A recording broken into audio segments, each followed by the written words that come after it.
des deuils ce jeudi sur l'étendue de la région de Béni.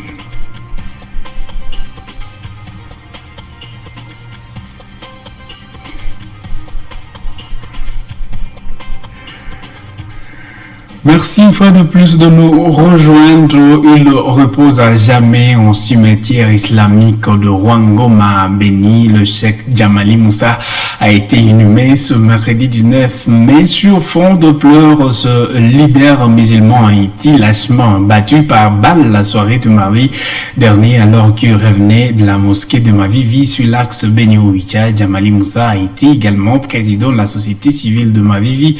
Il était surtout connu pour ses alertes régulières sur le mouvement de combattants d'Alliance démocratique force ADF dans la région d'Alpha Mupanda. Depuis Béni fait le point.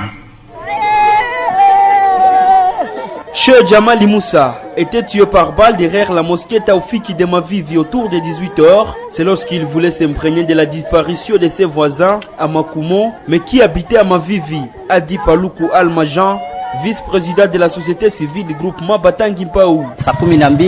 C'était 18h après la prière à la mosquée. Il a appris qu'on a kidnappé certaines personnes d'ici à Mavivi à Makumo. Il s'y était rendu pour dans des renseignements pour alerter les autorités. Alors les bandits l'ont tué par balle. On ne sait d'où ils sont venus, mais ils étaient sur moto et ont fui vers Béni. Cheikh Djamali Moussa, président de la société civile de Batangi Mpaou, était victime des menaces de mort lui proférées par des inconnus à partir de son téléphone, ajoute la même source qui s'en inquiète. Il recevait des tracts sous forme de messages téléphoniques et a alerté le président du comité de sécurité, le chef du groupement, comme il a des messages lui promettant la mort et ils étaient écrits en langue arabe. Il est arrivé là pour solliciter la protection, mais les bandits l'ont tué avant ce travail. Ça nous inquiète dans notre groupement de Batangi Mpaou. La mort de Cheikh Djamali Moussa intervient 2 semaines après celle de Cheikh Aliamini, représentant régional de l'islam à Béni. Il a été tué le 1er mai à la mosquée Al-Jamia de Mupanda dans des circonstances similaires. Cette situation inquiète les musulmans qui plaident pour la protection de leurs autorités religieuses. Mwindo Issa est représentant des musulmans de Mavivi. Cette situation nous étonne de voir nos chefs tués parce que la mort de notre représentant islamique chez Aliamini, nous avons estimé que l'État va s'y investir et ça sera le dernier cas. Il verra comment protéger d'autres chefs. Mais ça nous étonne qu'ils soient parvenus à tuer même celui de Mavivi. On ne sait pas la vraie cause de la mort de nos chefs. Djamali Moussa a été inhumé au cimetière des musulmans à Rwangoma sous une forte émotion.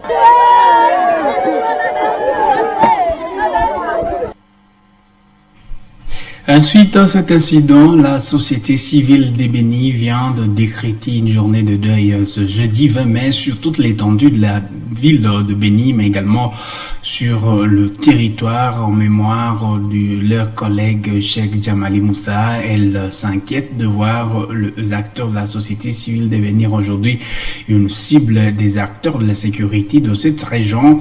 Et la société civile indique que 7 de ces acteurs ont été tués dans différents villages de Béni par de présumés ADF.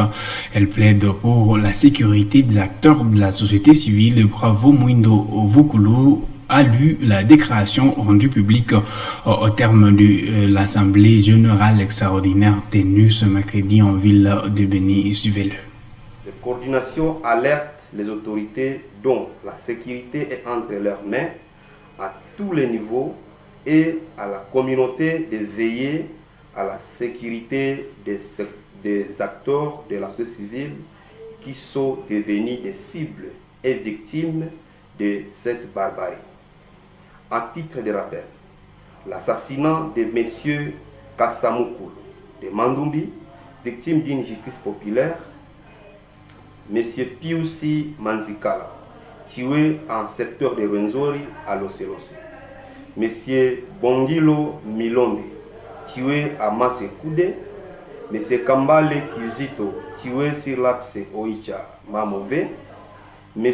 Paul Senyange, tué à Eringeti, Kavuya Joseph, tué à Losselose. Cheikh Al-Amin, assassiné à Beni, dont les enquêtes n'ont jamais abouti et demandons que la justice soit faite.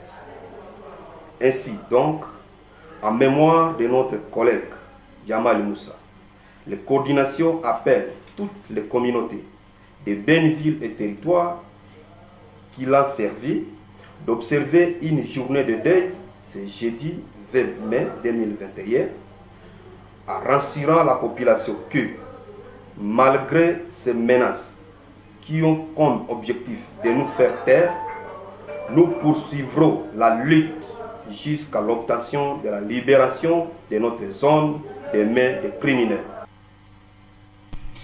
Et de son vivant, Djamali Moussa, alors président de la société civile du groupement Batangimbao, a été impliqué dans la défense des victimes des massacres de Beni, et pas seulement les familles ayant perdu le leur, mais aussi le déplacé qu'ils souhaitaient voir vivre dignement.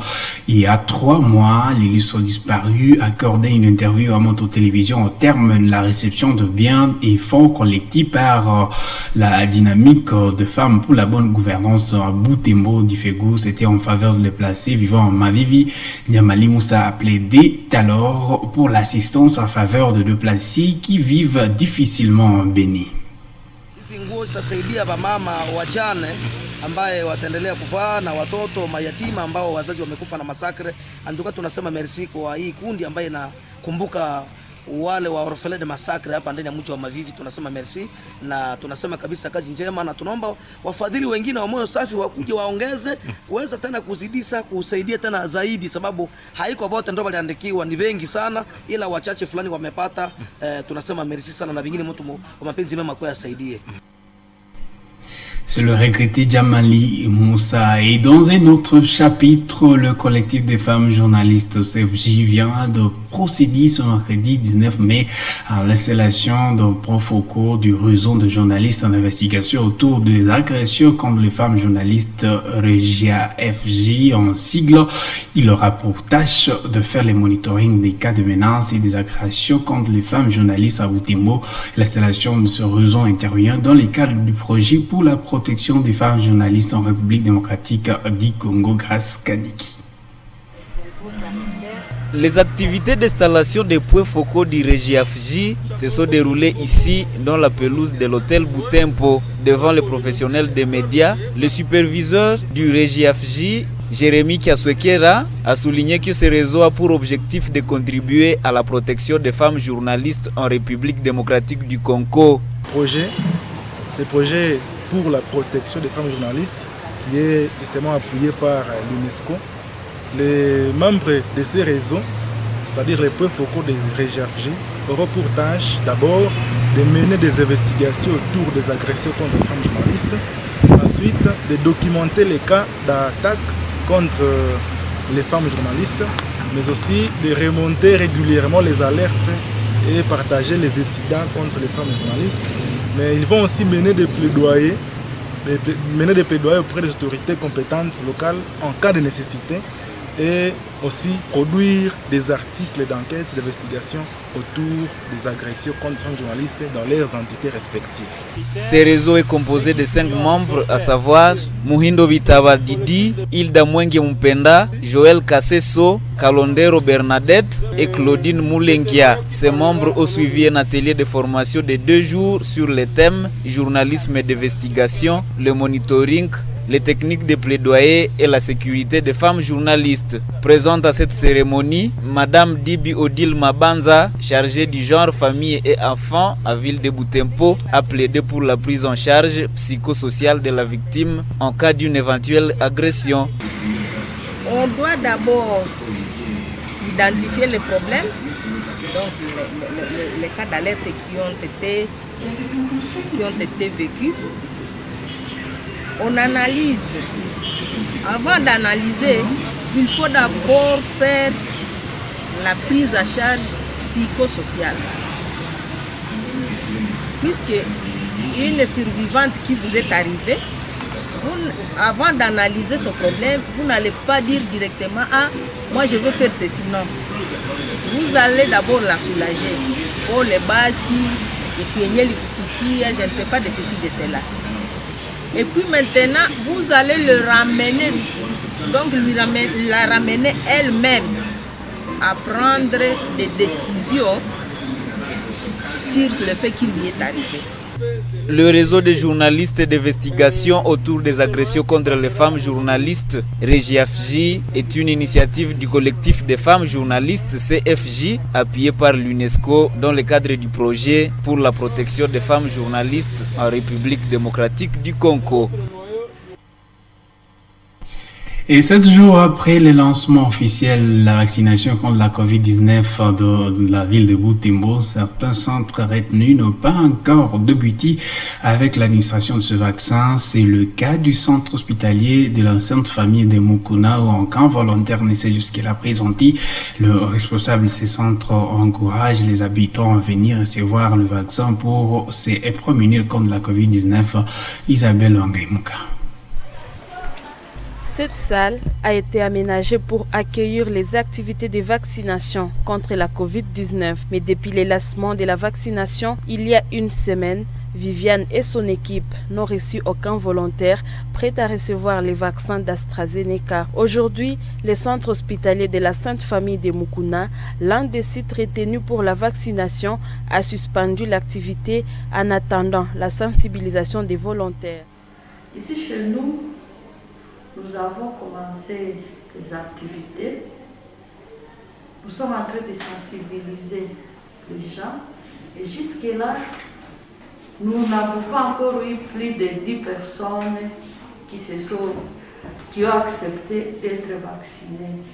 Raison pour laquelle nous n'avons pas encore commencé à vacciner. Nous attendons qu'on atteigne environ 10 pour commencer la vraie activité. Mais on a déjà commencé, nous avons des locaux déjà prévus, les prestataires sont déjà formés. Nous attendons qu'on ouvre des flacons, donc qu'on atteigne le nombre. Dr Kavira Viviane appelle les leaders locaux à encourager les habitants à se faire vacciner pour renforcer leur immunité face à cette maladie qui endeuille plusieurs pays aujourd'hui. Ce qui peut empêcher est que la population n'est pas informée en soi.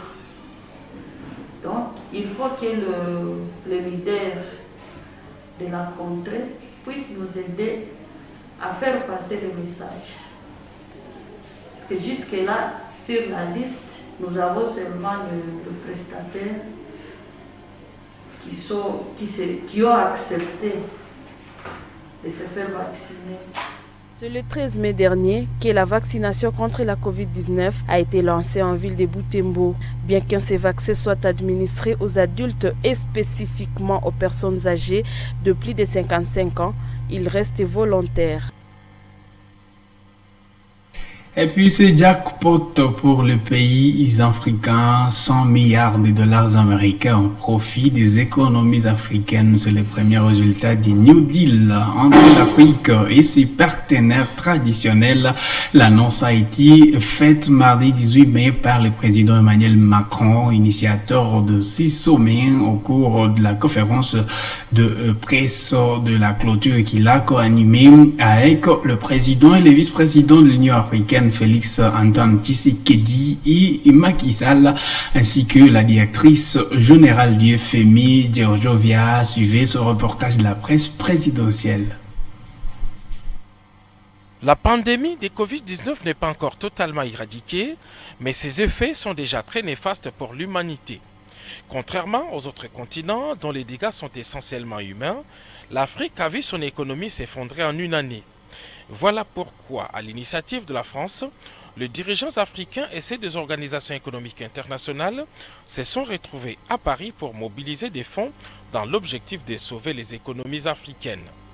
Président en exercice de l'Union africaine, Félix Antoine Tshisekedi Tshilombo est le porte-voix de ces pairs africains. Il a résumé les attentes des dirigeants africains. Ceci est une grande opportunité pour l'Afrique. Nous remercions infiniment notre cher frère et ami Emmanuel Macron pour nous donner cette possibilité de venir voir dans quelle mesure on peut lever des fonds pour l'Afrique, sauver l'Afrique, qui a été frappée très durement par cette pandémie, qui a laissé nos économies exsangues, car nous avions dû consacrer tous les moyens que nous avions, les peu de moyens que nous avions, à combattre, à nous protéger contre la maladie. Aujourd'hui, il est question de voir dans quelle mesure nous pouvons relancer nos économies. Et il y a cette proposition des droits de tirage spéciaux que nous apprécions énormément, mais qui risquerait malheureusement d'être insuffisante. Donc nous allons voir dans quelle mesure nous pouvons obtenir l'augmentation de ces droits de tirage spéciaux pour l'Afrique. Hier, au dîner nous offert par Emmanuel Macron, nous avons visé le cap des 100 milliards. Ce sera déjà ça, ce ne sera pas encore l'objectif poursuivi, mais c'est déjà ça. Ensuite, nous devrions voir aussi au niveau de l'Afrique comment nous pourrions, à notre niveau, au niveau des communautés économiques régionales, proposer une sorte de filet de protection financier qui pourrait nous aider à pouvoir faire face aux crises de ce genre. Le président Emmanuel Macron, le sommet de Paris est une réunion d'urgence et d'ambition. De l'urgence parce qu'il y a une urgence sanitaire. L'Afrique est l'un des continents le moins vaccinés au monde. Une urgence économique et sociale. Madame la directrice générale vient de le rappeler, le président Tshisekedi aussi. Il y a aujourd'hui un ralentissement très fort de la croissance partout en Afrique après une année 2020 extrêmement difficile. Et il y a un besoin de financement entre aujourd'hui et 2025 qui est estimé à environ 285 milliards de dollars. Et puis en même temps, c'est le sommet de l'ambition parce que l'Afrique a tout pour réussir. Elle a une jeunesse, une force productive et la capacité à relever les défis, ceux de l'urgence climatique et alimentaire en particulier. Si collectivement, nous décidons en effet de proposer une nouvelle donne. Et c'est cette première pierre que nous souhaitons porter lors de ce sommet de Paris. Tout ne sera pas réglé aujourd'hui, mais c'est aujourd'hui un changement de paradigme que nous poussons, qui devra être poursuivi au G7, au G20, et que nous entendons poursuivre encore davantage sous la présidence française de l'Union européenne, dans ce partenariat constant avec nos frères africains. Les travaux de Paris se sont déroulés à huis clos et les deux chefs d'État ont promis de revenir devant la presse pour faire de grandes annonces.